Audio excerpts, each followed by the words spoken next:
pendant qu'il opère son miracle. Amen. Alléluia. Amen. Alléluia. Ça prendra le temps que tu voudras. Mais le secret, c'est que ton regard soit focalisé, concentré sur la face de ton Seigneur. Alléluia. Alléluia. Alléluia. Alors aujourd'hui,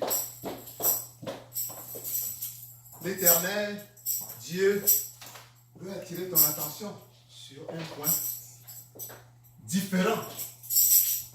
Quand il te dit, quand vous voulez prier, vous devez dire, notre Père qui est aux cieux. Nous avons vu que dans la chambre, tu élèves le Père au ciel. Tu as déjà élevé ton Père au ciel, c'est-à-dire que tu l'as placé au-dessus de l'univers. Tu l'as placé par conséquent au-dessus de tes petits problèmes.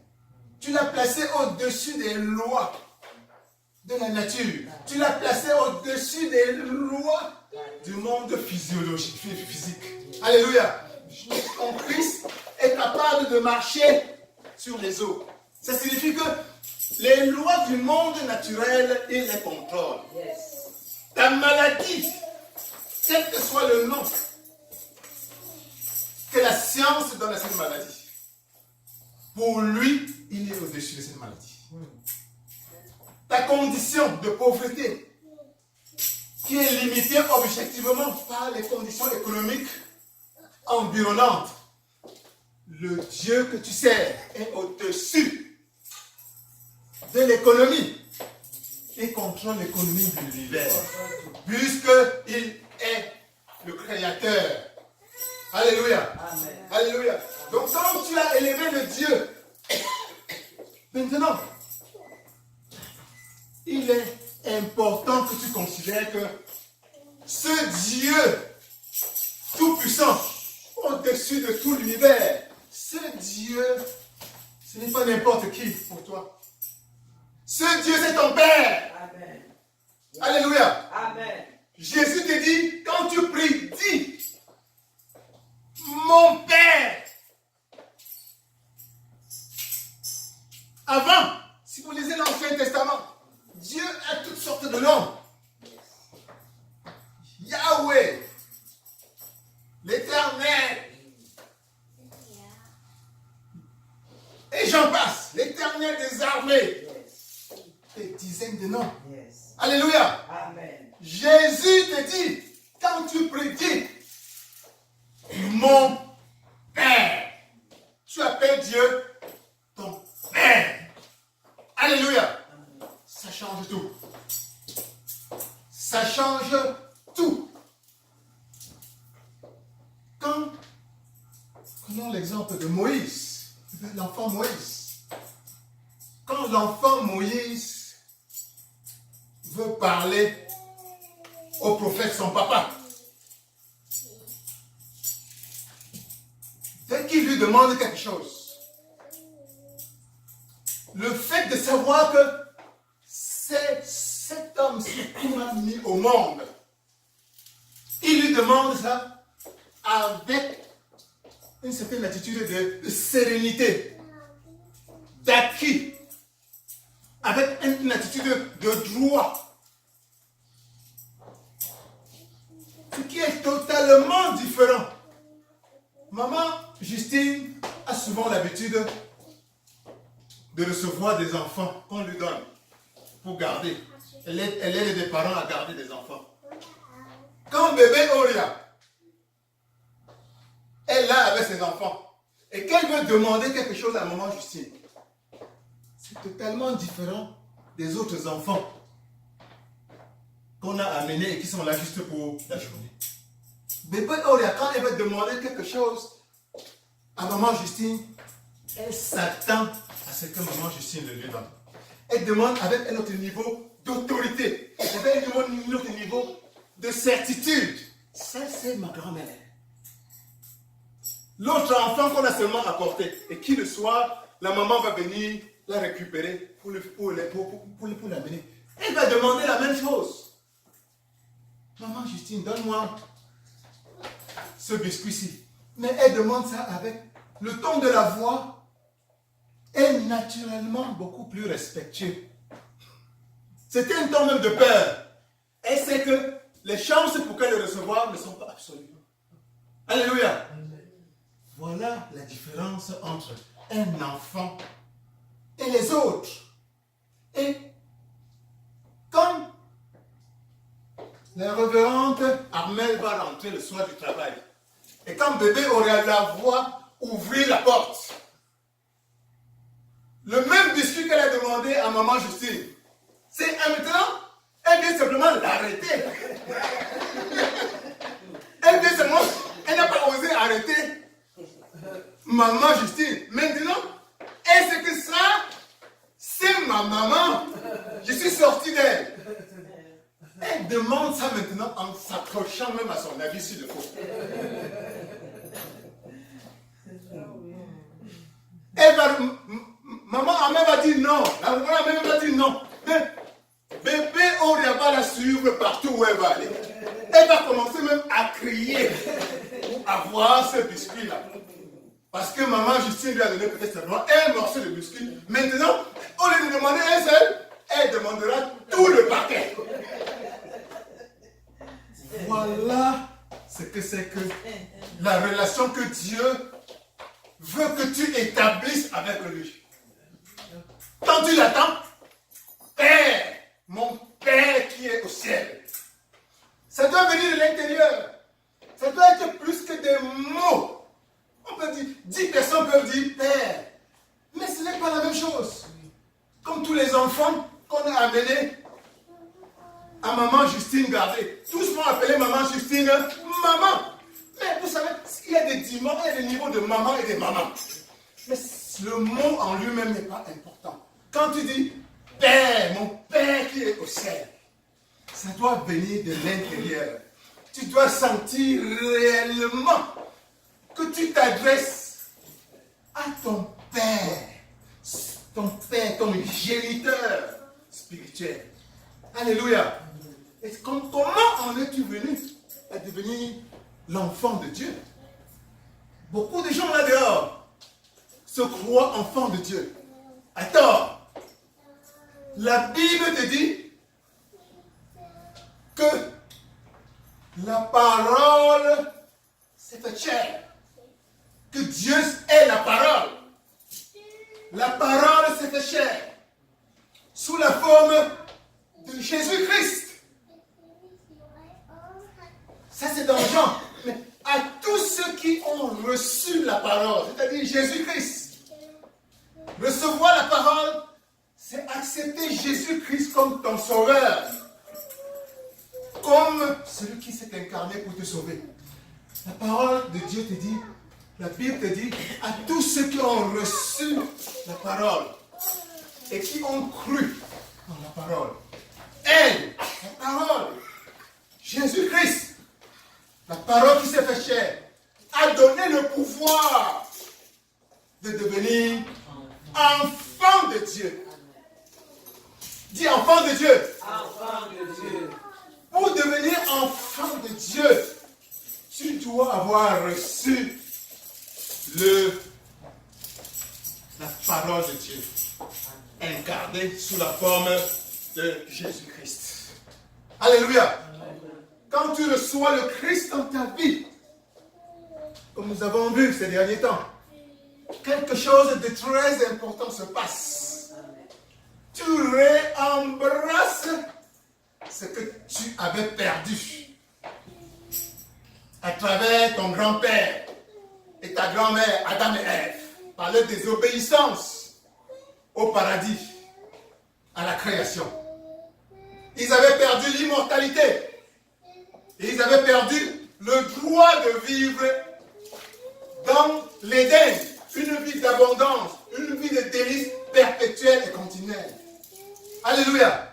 Donc quand tu reçois le Christ, tu redeviens enfant de Dieu. Adam et Ève étaient des enfants de Dieu. C'est-à-dire que spirituellement, Dieu avait mis en eux son esprit. Alléluia. Tu ne peux devenir enfant de Dieu que quand tu as reçu l'Esprit de Dieu. Alléluia. L'enfant, ton enfant doit être le prolongement de toi-même. On doit te reconnaître dans ton enfant. Amen. Amen. Mais jusqu'à ce que, après la sortie de l'Éden, jusqu'à ce qu'un enfant, jusqu'à ce qu'un être humain ne réembrasse le Christ, il n'a plus l'Esprit de Dieu en lui. Il n'a plus cette connexion avec son Créateur, avec l'Éternel. Il n'a pas le Saint-Esprit en lui. Alléluia. C'est quand tu embrasses le Christ, quand tu l'acceptes, quand tu l'invites à prendre possession de ta vie, qu'alors et alors seulement, l'Esprit de Dieu redescend en toi. Tu es à nouveau reconnecté au royaume de Dieu. Ton esprit est remplacé par l'Esprit de Dieu. Et en ce moment seulement, tu commences à prendre conscience de toi que tu es l'enfant de Dieu. Alléluia. Amen. Tu commences à prendre conscience de toi que tu es enfant de Dieu. La Bible te dit, dans Romains, que l'Esprit, entre parenthèses, l'Esprit de Dieu témoigne à ton esprit, l'esprit humain, que tu es enfant de Dieu. Alléluia.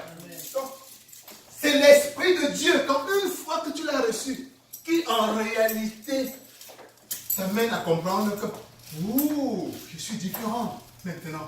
J'ai un Père. En ce moment-là, quand tu sors de ta bouche, Papa, quand tu appelles Dieu Papa, il répond. Abba, Père, il répond. Alléluia. Amen. Alléluia. Donc, ce que le Père, ce que ton Père, ce que Dieu veut te faire comprendre aujourd'hui, c'est qu'il est ton papa. Alléluia. Dieu est ton papa. Alléluia. Et ça conditionne ce que tu vas lui demander. Ça conditionne la manière avec laquelle tu vas lui demander. Et nous allons lire un passage de la parole de Dieu qui va nous renforcer dans ce que nous venons de dire. C'est Matthieu chapitre 6, versets 25 à 26. Matthieu chapitre 6, versets 25 à 26. Je lis au nom de Jésus. Amen. C'est pourquoi je vous dis, ne vous inquiétez pas pour votre vie de ce que vous mangerez, ni pour votre corps de quoi vous serez vêtus. La vie n'est-elle pas plus que la nourriture et le corps plus que le vêtement? Regardez les oiseaux du ciel, ils ne sèment ni ne moissonnent et ils n'amassent rien dans des greniers, et votre Père céleste les nourrit. Ne valez-vous pas beaucoup plus qu'eux? Amen. Amen. Yes. Amen. Amen. Jusqu'au 26, on va continuer jusqu'à 34. Qui de vous, par ses inquiétudes, fait ajouter une coudée à la durée de sa vie? Et pourquoi vous inquiétez au sujet du vêtement? Considérez comment croissent les lys des champs. Ils ne travaillent ni ne filent.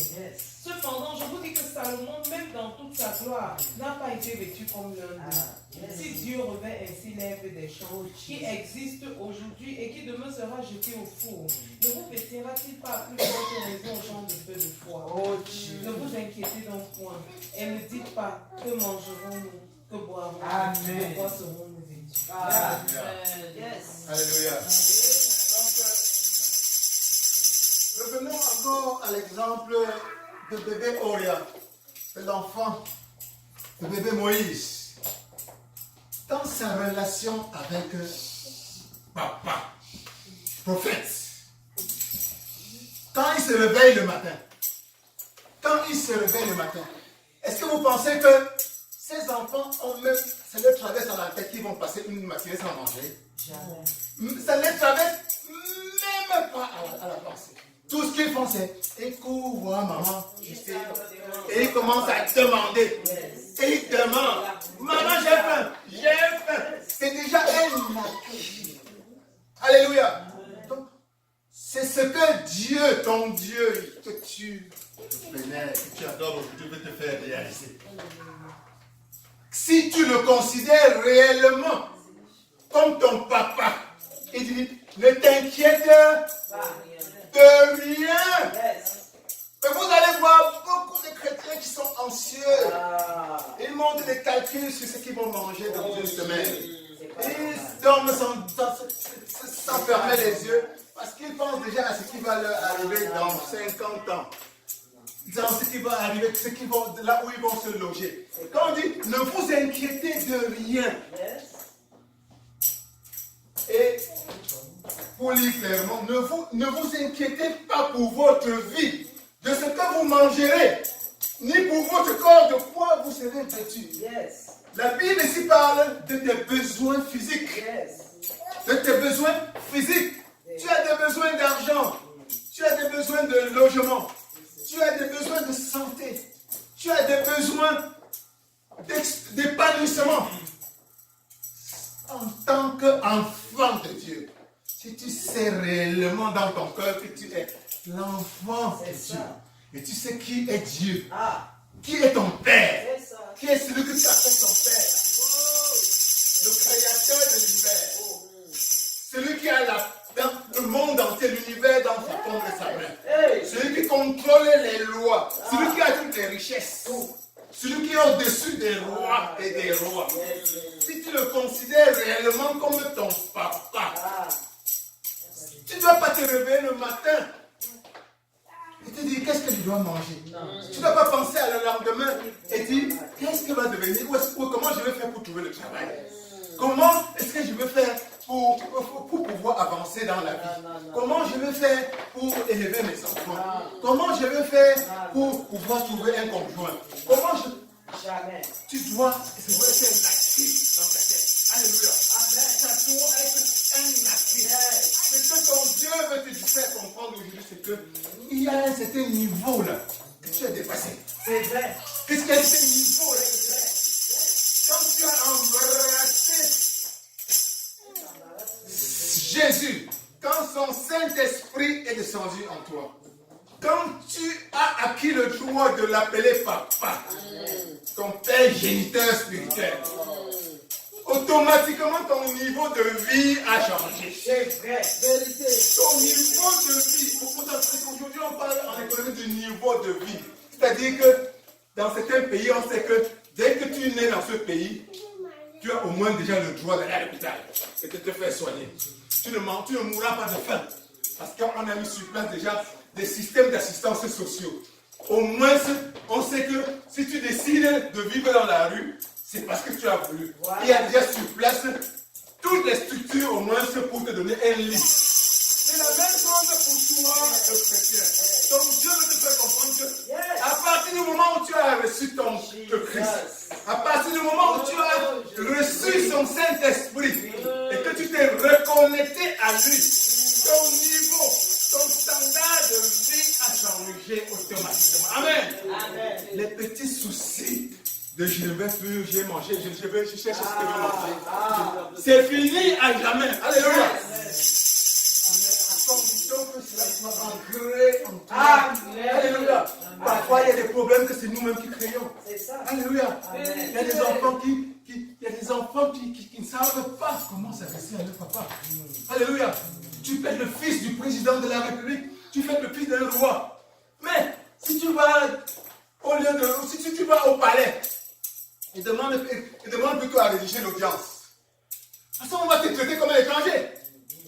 Tu dis, je remplis l'audience pour parler au roi. Je dis, ok. Celui-là, il ne sait même pas qui il est.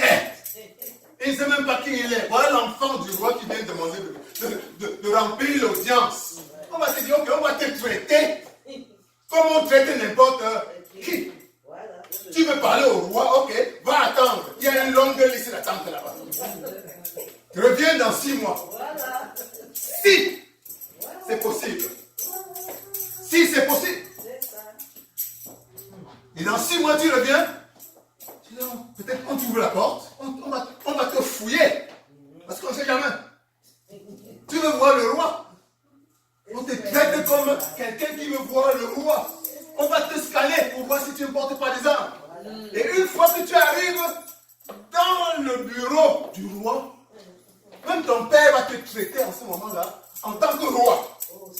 En tant que roi. Tu as demandé à parler au roi. Ok, asseyez-vous. Qu'est-ce que vous voulez, monsieur? Il ne te parle plus en tant qu'enfant. Parce qu'il ne sait pas quel dossier tu as. Peut-être que tu représentes une nation étrangère. Il ne sait pas. Peut-être que tu as changé de camp, il ne sait plus. Donc, la manière avec laquelle tu abordes Dieu va déterminer également comment il va te recevoir, la rapidité avec laquelle il va recevoir et les accès que tu vas avoir dans sa cour. Alléluia. Alléluia. Je veux aujourd'hui que tu réalises profondément, au-delà des mots, ce que c'est qu'un père. Si déjà, nous allons lire ce passage, si déjà sur le plan terrestre, comme méchants comme on est, plein d'imperfections que nous sommes, nous arrivons à traiter nos enfants avec tellement d'amour, d'imperfection. Tu sais que tu es responsable de la vie de ces enfants. Quand ils se réveillent, dans ta tête, tu as dit que bébé Gloria,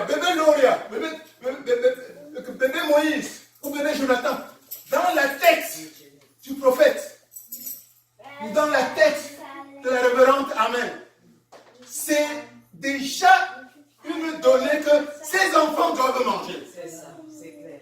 C'est déjà une donnée, une responsabilité sacrée que ces enfants doivent avoir un toit. C'est déjà une responsabilité sacrée que ces enfants doivent être bien vêtus, qu'ils doivent être soignés s'ils sont malades. Si nous sommes capables de ce degré de relation avec nos enfants, à plus forte raison,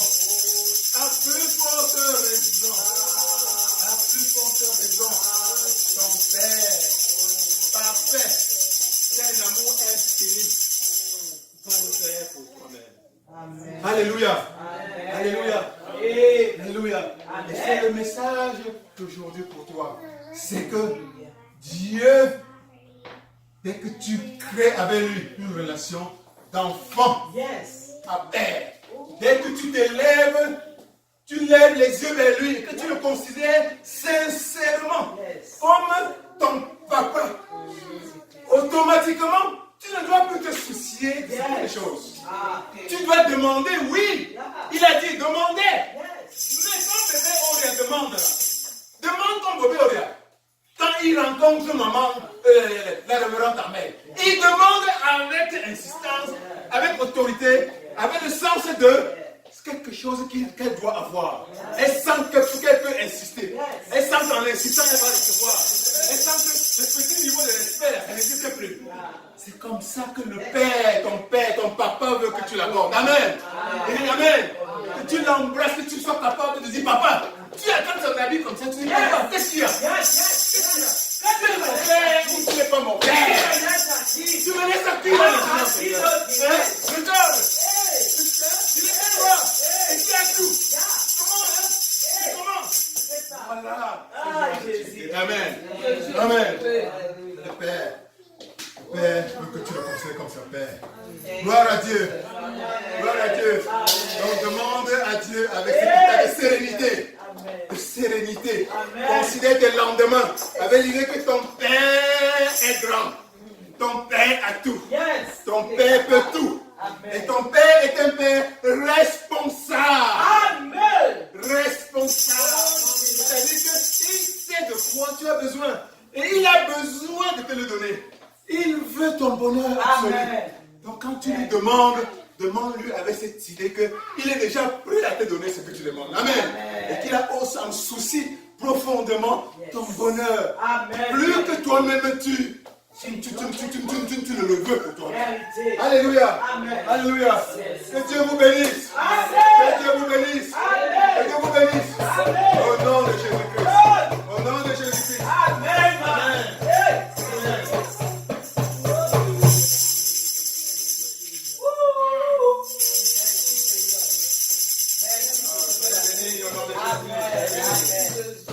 Alléluia.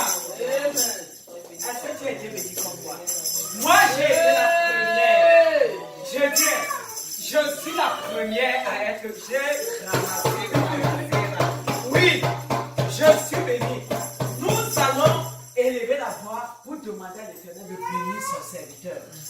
De bénir, parce que c'est des choses auxquelles plusieurs de nous, parfois, on oublie ces choses-là. Amen. Oh. Et ça a été un rappel vraiment ici, à nos vies, en ce matin. Nous avons compris à nouveau que nous ne devons pas nous prendre comme si nous étions éloignés, écartés de Dieu, mais nous devons nous rassurer plus que jamais que nous avons au-devant de nous un Père, Jésus-Christ Nazareth, qui est capable de tout faire. Et quand tu as cette pensée, telle que le révérend dit là, tu avances. Et les obstacles deviennent de toi, au-devant de toi deviennent toi avantage. Amen. Oui. Donc élève ta voix et demande au Seigneur de remplir son serviteur en ce matin davantage.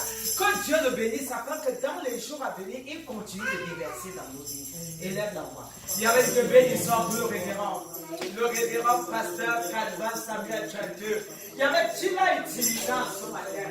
Père, pour rappeler, il y avait à ton peuple, il y avait que nous devons, au travers de la communion, que tu as établi entre nous et toi. Il y avait continué à espérer, continuer à croire, continuer à te demander avec pleine assurance et ne plus nous soucier. Il y avait des choses élémentaires. Il y avait ne plus nous soucier. À retour, bénis-le. À retour, comble-le. À retour, remplis-le. Afin que dans les jours à venir, il y avait continue de déverser dans nos vies. Gloire ce soir à Dieu. Celle de la misère de ton sang. Au nom de Jésus-Christ, nous prions. Amen. Alléluia. Amen. Est-ce que tu es content? Sois content. La parole qui est sortie ce matin-là, ça fait quelque chose. Amen. Amen. Notre petit démon des soucis là, qui venait t'envelopper tous les matins, pour te dire que tu n'auras pas ceci. Maintenant, là, pendant que la parole sortait, toi-même tu as pris position. Tu as mis les mains comme ça, tu as mis tout le monde fait. Il s'agit de peur. Amen. Alléluia. Amen. C'est la vérité. Parce que quand tu te nourris des soucis, tu ne vis pas. Tu ne vis pas. Mais nous allons donc en ce moment-ci donner nos offrandes. Amen. Amen. Lève-toi et donne tes offrandes avec joie. Parce que Dieu aussi t'a donné tout à l'heure avec joie. Alléluia. Oh. Amen. Oh. Alléluia. Amen. Oh, tu vas donner pour nous tous. Amen. Tu vas donner.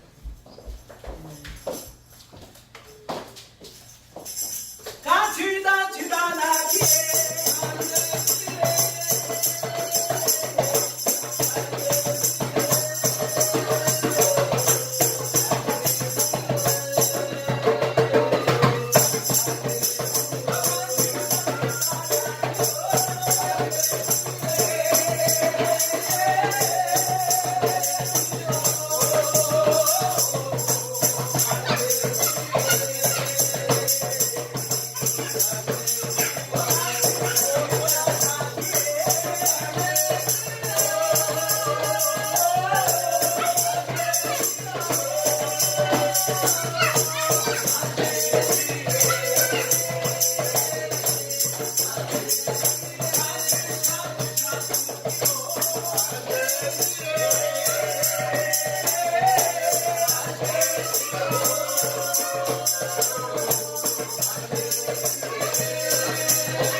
Honneur, gloire et fidélité à toi, papa. Ce soir, rendu pour ces offrandes ce matin. Je te remercie parce qu'il t'a pris dans ta volonté de pouvoir dans nos poches. Et nous sommes venus te donner, Seigneur Jésus. Papa, continue à pouvoir, afin que nous puissions donner pour l'avancement de ton nom. Amen. Et que ces offrandes servent, Seigneur de gloire, à ce que ton royaume progresse et à ce que le royaume de Satan soit écrasé. Béni sois-tu, Père, parce que tu les sanctifies, tu les purifies et tu les caches dans la marque de ta côte. Au nom de Jésus-Christ. Bénis ceux qui ont donné et ceux qui n'ont pas pu donner pouvoir, afin que prochainement ils puissent le faire. Que le nom, la gloire et la puissance se reviennent, Père. Amen. Amen. Amen.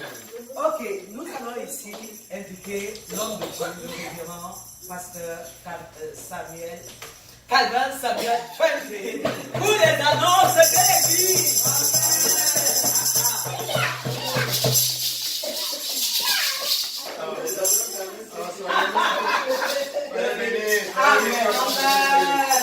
Les annonces de cette semaine sont à peu près les mêmes que vous connaissez. Vendredi, dans la mesure du possible, soirée d'adoration et de prière, suivi le dimanche, comme aujourd'hui, de notre culte habituel à la même heure, à 11h, heure du centre.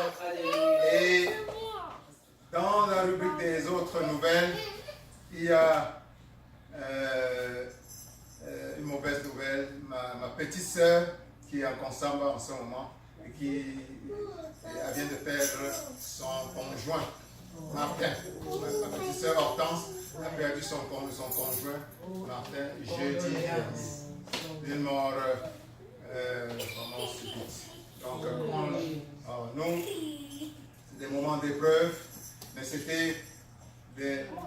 sont des personnes très ancrées dans la foi chrétienne. C'est des gens qui croient en Dieu. Et nous savons que pour nous autres chrétiens, Jésus-Christ est venu afin que ces brebis soient dans la vie. Et la vie en abondance. Donc c'est dans cet esprit qu'on est en deuil en ce moment.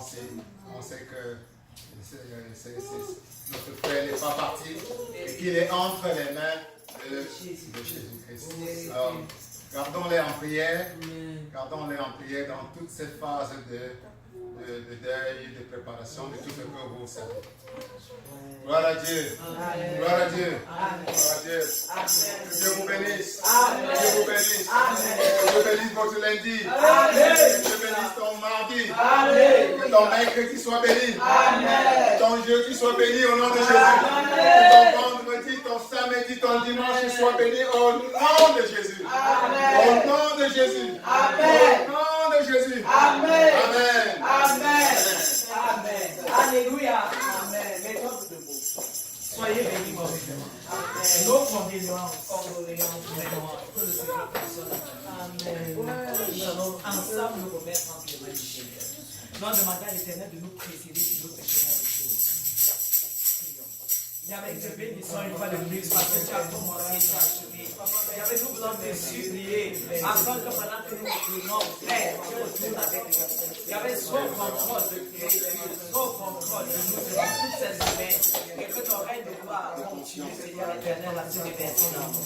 Merci Seigneur, merci de ta grâce. Sois élevé au nom de Jésus-Christ. Amen. Amen. Amen.